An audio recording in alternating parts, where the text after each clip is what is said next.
Hello दोस्तों, कैसे हो आप सब लोग। SSC JE previous year question का हम सॉल्यूशन देख रहे थे। 11 अक्टूबर 2023 की मॉर्निंग शिफ्ट के हमने 25 नंबर क्वेश्चन तक कर लिए थे। उससे आगे के क्वेश्चन आज हम इस शिफ्ट में देखेंगे।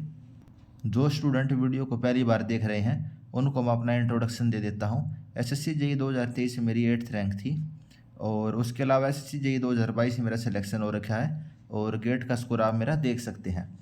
ये शो करने का पर्पज़ ये है कि जो आपको कंटेंट प्रोवाइड किया जा रहा है वो इन सब एग्ज़ाम के लिए सफिशिएंट है। तो ठीक है दोस्तों, क्वेश्चन नंबर 26 से शुरू करते हैं। हमने 25 तक पहले देख लिए थे। उसमें मैंने आपको बता दिया था इसमें से कौन सा क्वेश्चन आप कर सकते हो, आपको करना चाहिए, और किन किन क्वेश्चन को आप छोड़ सकते हो। उसी टाइप से आज आपको इस सॉल्यूशन में यही चीज़ें पता चलेंगी कि कौन से क्वेश्चन हमें तुरंत देखते ही अटैम्प्ट करने हैं और कौन से क्वेश्चन को हम पेपर में छोड़ सकते हैं और प्रीवियस ईयर के बेस पे कैसे सॉल्व करें।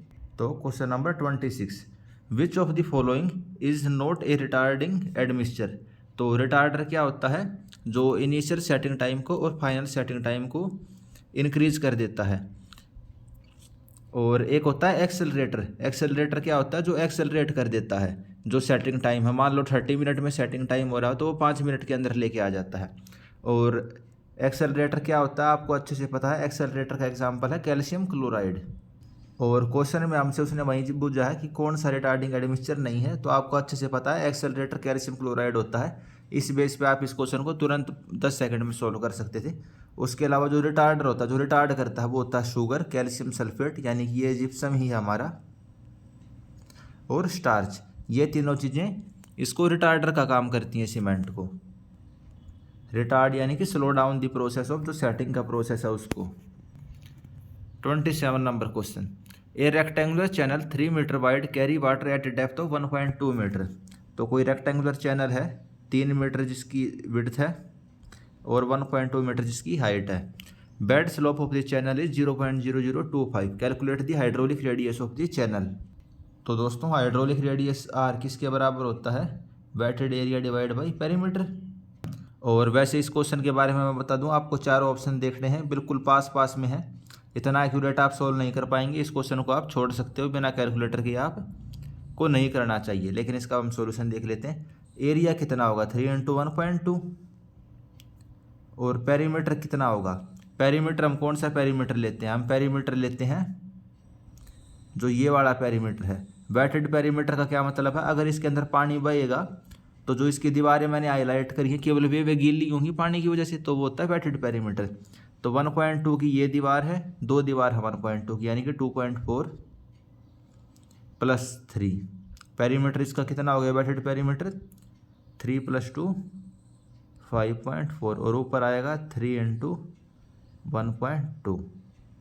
तो दोस्तों जैसे ही मैंने इसको कैलकुलेटर में किया आप देख सकते हैं 3 × 1.2 डिवाइड बाई 5.4 यानी 0.667। ये आ गया हमारा 0.667। तो ऑप्शन देखिए ऐसा कौन सा? Option number 4। तो इस क्वेश्चन को बिना कैलकुलेटर के आपको अटैम्प्ट नहीं करना था। जैसे ही आपने इसकी ऑप्शन देखी क्वेश्चन पढ़ने के बाद, तो आपको समझ जाना था ये वाला क्वेश्चन मैं नहीं कर पाऊंगा और अगले क्वेश्चन पे आपको बढ़ जाना है ज़्यादा टाइम वेस्ट किए बिना। Question number 28, if the pipe are connected in parallel the total loss of head is. अगर पाइप पैरेलल में कनेक्ट हैं, एक पाइप ये, दूसरी ये, तीसरी ये, तो इस टाइप से सभी पाइप पैरेलल में कनेक्ट हैं, तो हेड लॉस क्या होगा? तो हेड लॉस तो सेम ही रहेगा। जो हेड लॉस यहाँ से यहाँ तक होता है वहीं यहाँ से यहाँ तक होगा। और पैरेलल में हम कितनी भी पाइप लगा दें हेड लॉस सेम ही रहेगा। लेकिन जो डिस्चार्ज, अगर एक पाइप का डिस्चार्ज क्यू है और हमने 10 पाइप लगाई हो तो डिस्चार्ज कितना हो जाएगा? 10 टाइम क्यू। पैरेलल के अंदर डिस्चार्ज बढ़ जाता है। और जो पाइप सीरीज़ के अंदर होती है, अगर पाइप है सीरीज़ में, एक पाइप ये एक पाइप ये सीरीज़ के अंदर ऐसे हैं, तो इसका ऐड लॉस, इसका ऐड लॉस, इसका, ये तीनों का ऐड हो जाता। वही चीज़ हमसे क्वेश्चन में पूछी हुई है और बिल्कुल बेसिक क्वेश्चन प्रीवियस ईयर में भी बहुत बार पूछा हुआ है। तो क्या हो जाएगा? जो हेड लॉस है वो सेम रहेगा इन इच पाइप अगर वे पैरेलल में कनेक्ट हैं। 29 number question, a magnetic compass can be use to measure. एक मैग्नेटिक कंपास से आप क्या मेजर कर सकते हो?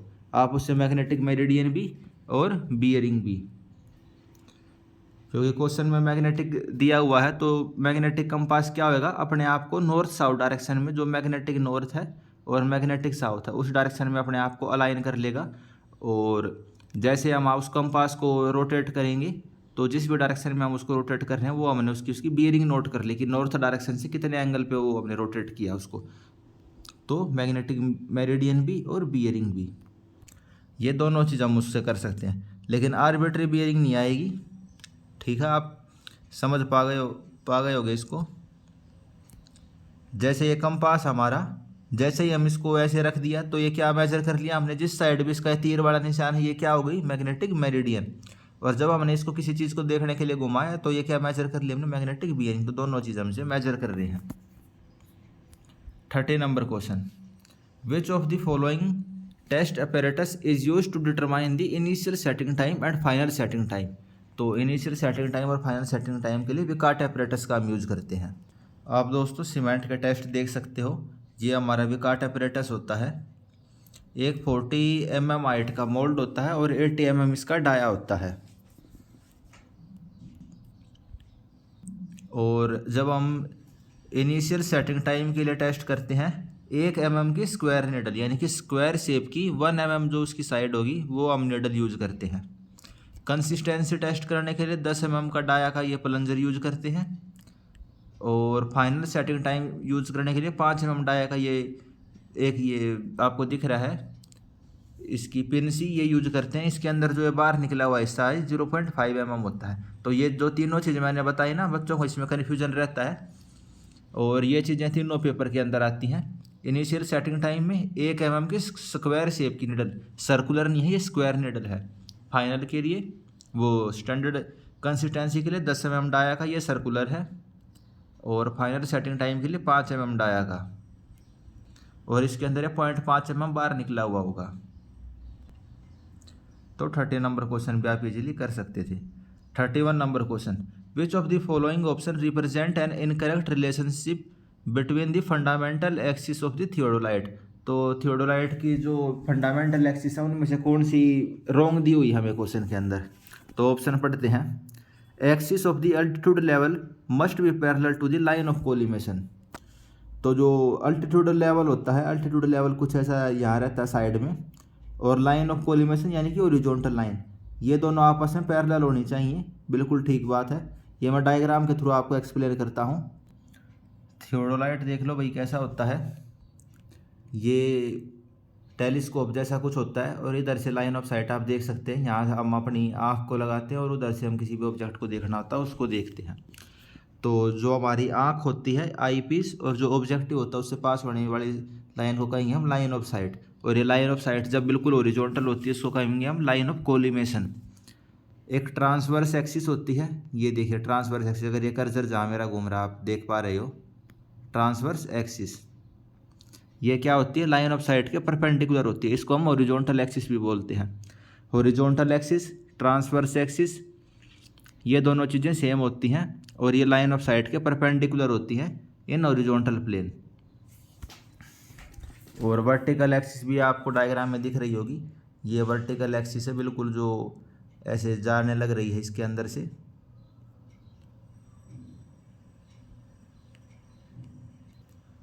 अब जो इसकी फंडामेंटल लाइन है जो मैंने आपको वहाँ बताई, वो आप डायग्राम के थ्रू समझने की कोशिश करना।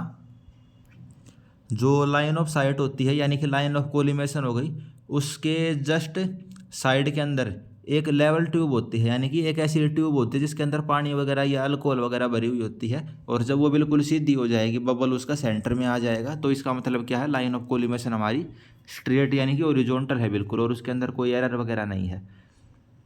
तो अल्टीट्यूड लेवल एक्सिस और लाइन ऑफ कोलिमेशन ये दोनों पैरेलल हैं और सेम उसके अंदर हैं। 4 और 5 number line, line of collimation, altitude level axis तो पैरेलल रहेंगी और एक ही प्लेन में है। वर्टिकल एक्सिस इन दोनों के परपेंडिकुलर है, वर्टिकल एक्सिस हॉरिजॉन्टल वाले के भी परपेंडिकुलर है, ये आप 90 डिग्री का एंगल देख सकते हो। और horizontal axis line of site के भी और अल्टीट्यूड लेवल एक्सिस के भी परपेंडिकुलर है। उसके अलावा प्लेट लेवल की एक्सिस आप देख सकते हो, वे भी वर्टिकल एक्सिस से परपेंडिकुलर में है। तो horizontal circle perpendicular to vertical axis vertical circle perpendicular to horizontal axis, vertical axis must pass through the centre of graduated horizontal circle. तो आपको क्या करना है, इसको याद कैसे करना है, आपको बस ये डेफिनेशन याद होनी चाहिए, हॉरिजॉन्टल लाइन क्या है, वर्टिकल लाइन क्या है, और अपने दिमाग के अंदर सिंपल उन चीज़ों को ड्रॉ करके देखोगे तो आपको अपने आप बिल्कुल क्लियर हो जाएगा। ये जो चीज़ें लिखी हुई है ना 8-10 पॉइंट, ये याद करने के नहीं है, ये सभी समझने के पॉइंट हैं।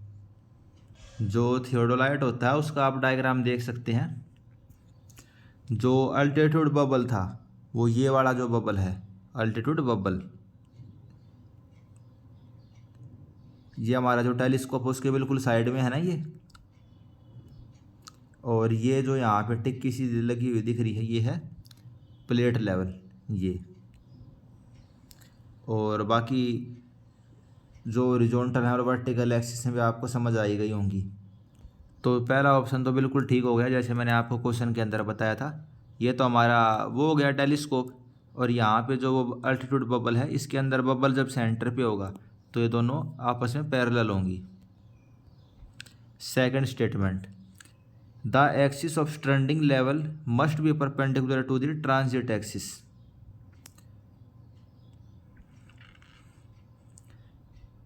तो जो लेवल की एक्सिस होती है वो ट्रांजिट एक्सिस, ट्रांजिट एक्सिस कौन सी होती है आपको बताया था, ओरिजोनटल एक्सिस हो, ट्रांसवर्स एक्सिस हो या ट्रांजिट एक्सिस हो, इन तीनों का मतलब एक ही है। ये हमारी लाइन ऑफ साइट है, लाइन ऑफ साइट के जो परपेंडिकुलर एक्सिस होती है वो ओरिजोनटल एक्सिस होती है। तो ये दोनों क्या होती हैं, ये दोनों पैरेलल रहेंगी सेम प्लेन में, ऐसे रहती हैं ये। इसमें मस्ट भी परपेंडिकुलर का कोई केस नहीं आएगा, ये परपेंडिकुलर हो सकती है, जो लेवल की एक्सिस है वो ऐसे भी आएगी ऐसे भी आएगी, लेकिन मस्ट भी परपेंडिकुलर नहीं है, ये सेम एक ही प्लेन के अंदर होती हैं। थर्ड स्टेटमेंट पढ़ते हैं, axis of plate level must be perpendicular to the vertical axis. तो प्लेट लेवल की जो एक्सिस है वर्टिकल एक्सिस के परपेंडिकुलर हमेशा होगी, ये बिल्कुल ठीक बात है। डायग्राम में भी आपको बताया था, जो ये नीचे प्लेट लेवल लिखी हुई है ये इसका जो बबल बिल्कुल सेंटर के अंदर होगा, और ये तो हमारी वर्टिकल एक्सिस है जो ऊपर से ये लाइन जा रही है, और प्लेट लेवल की एक्सिस कौन सी होगी, यहाँ पे आपको टेंजेंट ड्रॉ करना है, प्लेट लेवल की एक्सिस ये वाली होगी।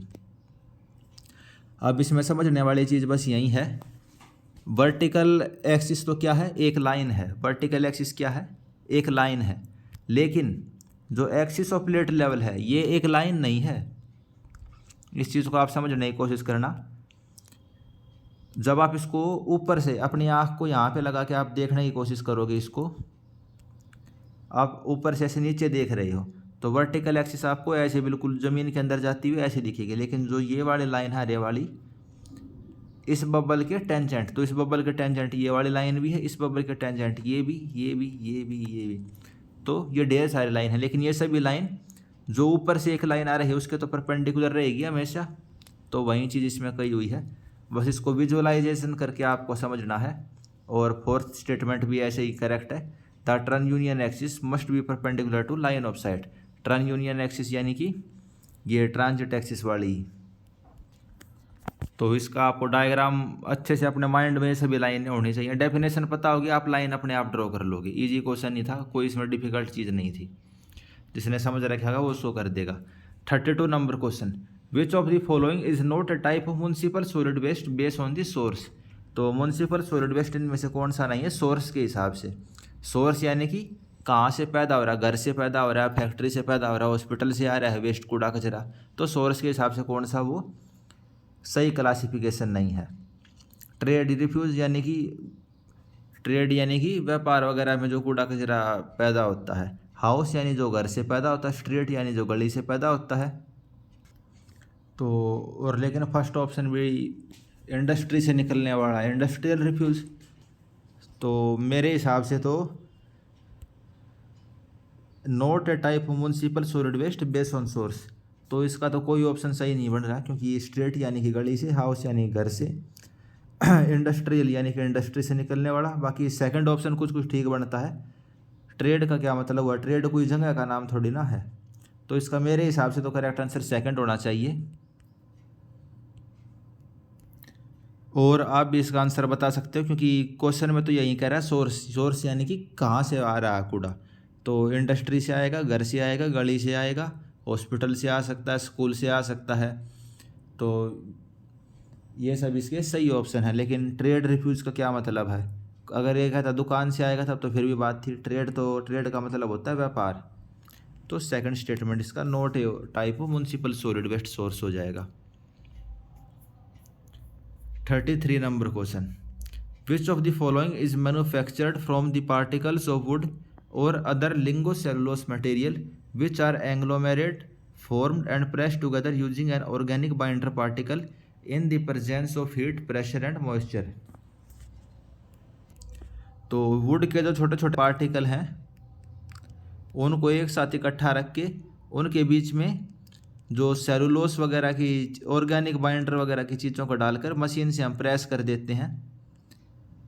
हाई प्रेशर पे जब इसको प्रेस करोगे तो क्या बन जाएगा? पार्टिकल बोर्ड बन जाता है।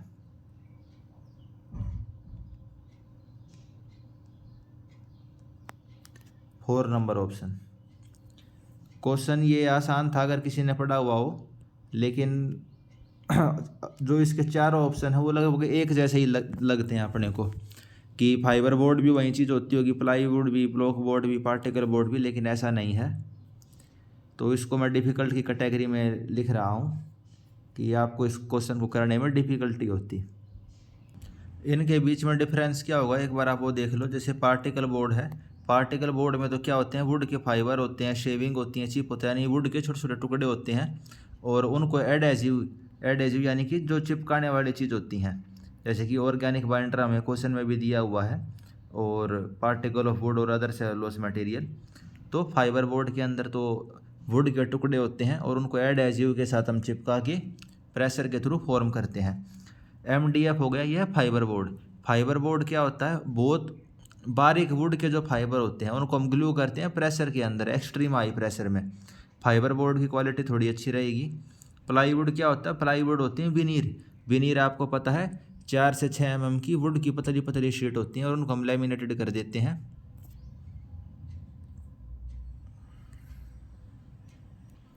उसके अलावा अगर हम फोटो में देखना चाहें तो ये देखिए, फाइबर बोर्ड के अंदर जैसे मैंने आपको बताया था फाइबर होते हैं, पार्टिकल बोर्ड में वुड के टुकड़े होते हैं। तो फाइबर वो पार्टिकल बोर्ड किस टाइप का, उसके अंदर थोड़ा वुड वगैरह क्वालिटी अच्छी नहीं है, लेकिन फाइबर बोर्ड कितना एक यूनिफॉर्म टेक्सचर सा है।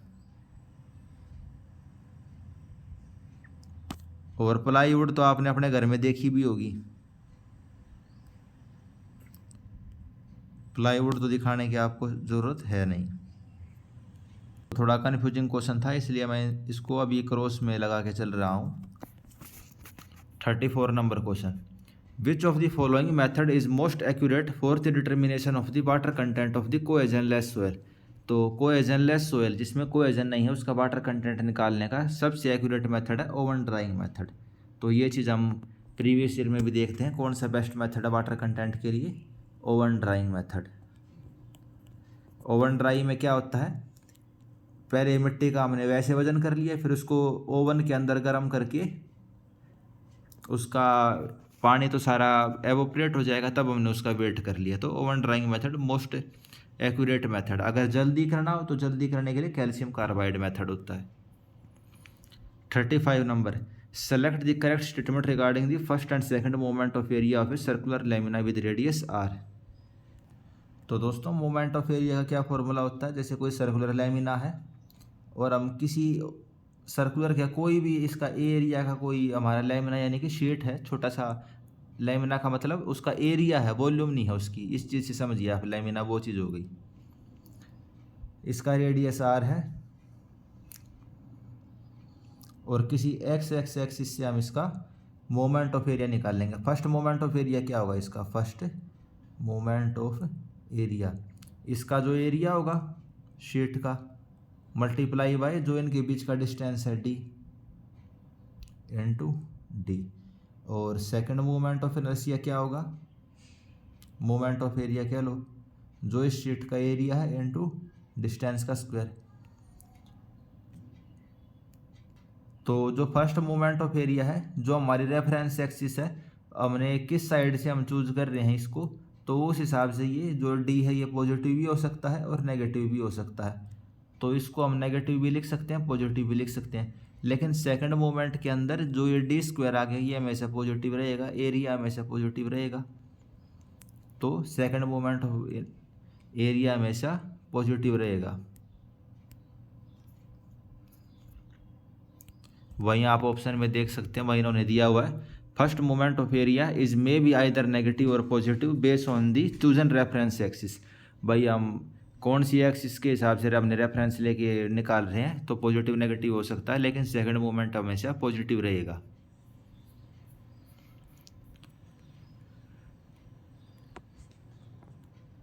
थर्टी सिक्स नंबर क्वेश्चन, कोई बीम है उसका हमें क्रॉस सेक्शन दिया हुआ है, shape of an angle section shown as below, which of the following cross section has the same nature of the shear stress distribution. Shear stress का distribution आपको पता है, tau is equal to F A Y upon I into B, ये तो इसका formula होता है। और जनरल भी हमें पता है कि कुछ इस टाइप का डायग्राम बनता है, और जहाँ विड्थ ज़्यादा होगी, बी यानी कि विड्थ ज़्यादा होगी, वहाँ जो शियर स्ट्रेस है अचानक से कम हो जाएगा। जैसे अब हमारा क्वेश्चन है उसके अंदर एल शेप की उल्टा एल दिया हुआ है, तो इसका शियर स्ट्रेस का डिस्ट्रीब्यूशन कैसा होगा, ऐसे चलता जाएगा। और अचानक से ये क्या हो गई, विड्थ इसकी अचानक से बढ़ गई ना यहाँ पे, तो विड्थ जब बढ़ेगी क्या होगा, शियर स्ट्रेस हमारा कम हो जाएगा। तो ये अचानक से यहाँ ड्रॉप आएगा और ऐसे इसका शियर स्ट्रेस का डिस्ट्रीब्यूशन ऐसा बनेगा। अब ऑप्शन में कौन सा इस जैसा दिख रहा है, ये नहीं, क्योंकि इसके अंदर नीचे अलग से ये आ गया। ये वाला नहीं, क्योंकि इसमें बीच में ज़्यादा दे दिया, नहीं। ये वाला बिल्कुल ठीक है, क्योंकि इसकी विड्थ देखो, ऊपर ज़्यादा विड्थ है और नीचे कम विड्थ है। सेम है ना ये दोनों, तो एक ऐसे है और एक ऐसे है, तो बस इस वाले को उठा के थोड़ा सा यहाँ से रख दिया हमने। तो पहला ऑप्शन और थर्ड ऑप्शन जो ये वाला टी सेक्शन है, इनका जो शियर स्ट्रेस का डिस्ट्रीब्यूशन है वो सेम बनेगा। कैसा बनेगा, यहाँ ज़्यादा है और यहाँ अचानक से कम, ऐसा। तो बिल्कुल इजी क्वेश्चन, प्रीवियस ईयर में हज़ारों बार पूछा हुआ है। 37, the type of signal in which the timing of the phase and the cycle are interchange according to the traffic demand is. तो एक्चुएटेड ट्रैफिक सिग्नल होता है, एक्चुएटेड कह लो, सिंपल प्रोग्रेसिव कह लो इसको। तो इसके अंदर कंप्यूटर की हेल्प से, सॉफ्टवेयर की हेल्प से हर फेज का जो साइकिल का टाइम होता है वो हम चेंज कर सकते हैं। जैसे जैसे डिमांड आएगी, मान लें किसी रोड पे ट्रैफिक ज़्यादा है तो ग्रीन टाइम बढ़ा देंगे, किसी रोड के ऊपर ट्रैफिक कम है तो वहाँ पे ग्रीन का टाइम कम देंगे हम।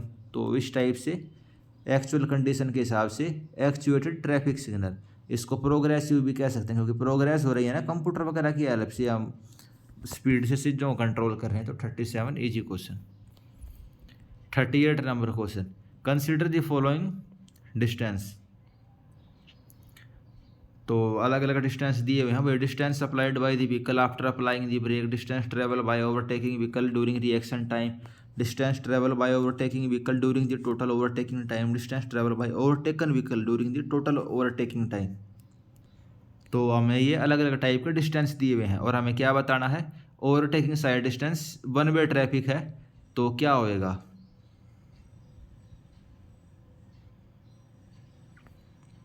वन वे ट्रैफिक है तो सभी व्हीकल इसी डायरेक्शन में जा रहे हैं, इधर से आने वाले व्हीकल का तो कोई रोल नहीं है। और ओवरटेकिंग डिस्टेंस क्या होता है, ओवरटेकिंग होता है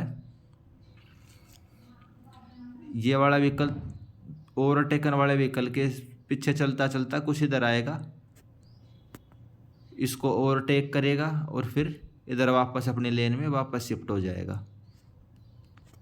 इस वाले व्हीकल को ए कह रहे हैं, ये व्हीकल बी है, ठीक है। ए वाला इधर आया, तब तक ये चल के इधर पहुंचेगा, इधर से ये इधर आया और फिर इधर पहुंच गया। तो इतने टाइम इसने बस इतना डिस्टेंस ही कवर किया बी वाले व्हीकल ने। तो ये किसके बराबर होगा, ये होगा एक तो ये वाला डिस्टेंस प्लस ये वाला डिस्टेंस प्लस ये वाला डिस्टेंस। तो यहाँ से जब ए यहाँ जा रहा है तो ये क्या, ए का रिएक्शन टाइम है। तो रिएक्शन टाइम का ऑप्शन कौन सा है, D2 वाला पढ़िए। Distance travel by the overtaking vehicle, यानी ए नंबर की जो गाड़ी है उसके ने कितना डिस्टेंस चला है ड्यूरिंग रिएक्शन टाइम, यानी कि ये वाला डिस्टेंस, ये वाला प्लस ये वाला, तो ये हो गया D2। और D3 क्या है, distance travel by overtaking vehicle during the total overtaking time. जब ये इसको एक्चुअल में ओवरटेक कर रहा है ये वाला डिस्टेंस, तो ये हमारा D3 है और इसको इसने D2 से डेनोट किया है। तो टोटल ओवरटेकिंग साइड डिस्टेंस कितना हो जाएगा, D2 + D3। इन चारों ऑप्शन को आप शांति से पढ़ते पेपर में, थोड़ा टाइम लग सकता था लेकिन 1 मिनट के अंदर ये वाला क्वेश्चन किया जा सकता है। 39 number question, in the expansion joint the load are transfer through. तो एक्सपेंशन जॉइंट में लोड हम ट्रांसफर करते हैं डबल बार की हेल्प से।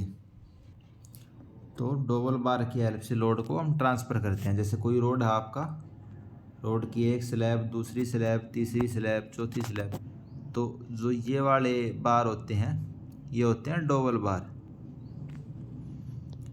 और एक ये वाला, मान लो 2 स्लैब हैं एक साथ, और ये वाले जो बार हैं इनको बोलेंगे टाई बार। ट्रैफिक हमारा ऐसे जा रहा है, ठीक है। डबल बार लोड को ट्रांसफ़र करने का काम करते हैं एक्सपेंशन जॉइंट के अंदर। एक्सपेंशन जॉइंट यहीं तो होता है, एक्सपेंशन जॉइंट लेंथ के अलोंग होता है। 40 number question, a new system of sanitation is needed over the old conservation system because.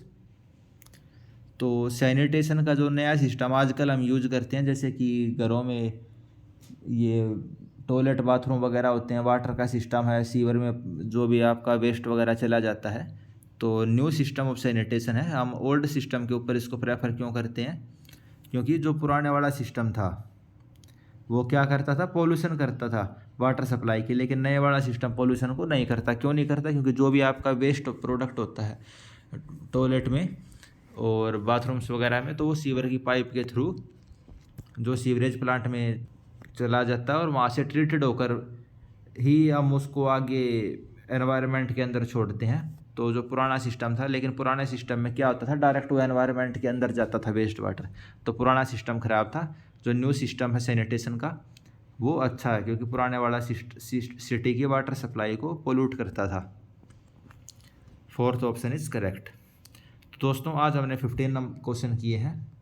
15 में से एक बार हम फटाफट देख लेते हैं कितने क्वेश्चन ऐसे थे जो आप छोड़ सकते थे या डिफ़िकल्ट टाइप के थे।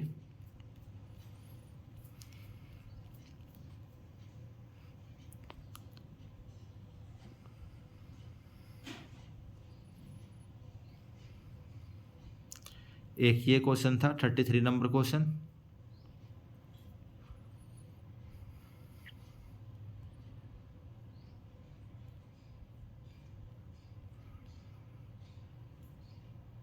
एक ये 27 नंबर क्वेश्चन था। 27 क्वेश्चन आपको आता था लेकिन बिना कैलकुलेटर के आप नहीं कर सकते थे। तो दोस्तों आज जो हमने 15 क्वेश्चन किए, तो उनमें से 2 ये डिफ़िकल्ट थे, हम 3 भी लगा के चल सकते हैं। तो आपका 12 स्कोर बढ़िया स्कोर कहेंगे। 15 में से अगर आपका जो हमने क्वेश्चन किया 12 अगर आपको आते थे तो आपकी तैयारी ठीक है। और पेपर में आपको स्पीड का ध्यान रखना है। 40 मिनट के अंदर आपका पूरा टेक्निकल सेक्शन एक बार हो जाना चाहिए। और जो न्यूमेरिकल है आपने ऑप्शन देख लिया कि ऑप्शन बिल्कुल पास हैं, डेसिमल में आंसर मैं नहीं निकाल पाऊंगा, तुरंत उस क्वेश्चन को छोड़ के अगले क्वेश्चन पे बढ़ जाना है। हर क्वेश्चन में जो क्वेश्चन नहीं करना उसके अंदर 15-20 सेकंड से ज़्यादा का टाइम देने का कोई मतलब नहीं है। तुरंत देख के आपको ये डिसीजन लेना है कि इस क्वेश्चन को मैं नहीं करूँगा। तो ठीक है दोस्तों, आप रिवीजन करते रहिए रोज़ एक सब्जेक्ट। क्या यो अब आपकी तैयारी अच्छी चल रही होगी। आपको कोई डाउट है तो आप लिख सकते हैं। आप वीडियो को शेयर कर दीजिए अपने फ्रेंड्स के साथ जो भी SSC JEE की तैयारी कर रहे हैं। Thank you.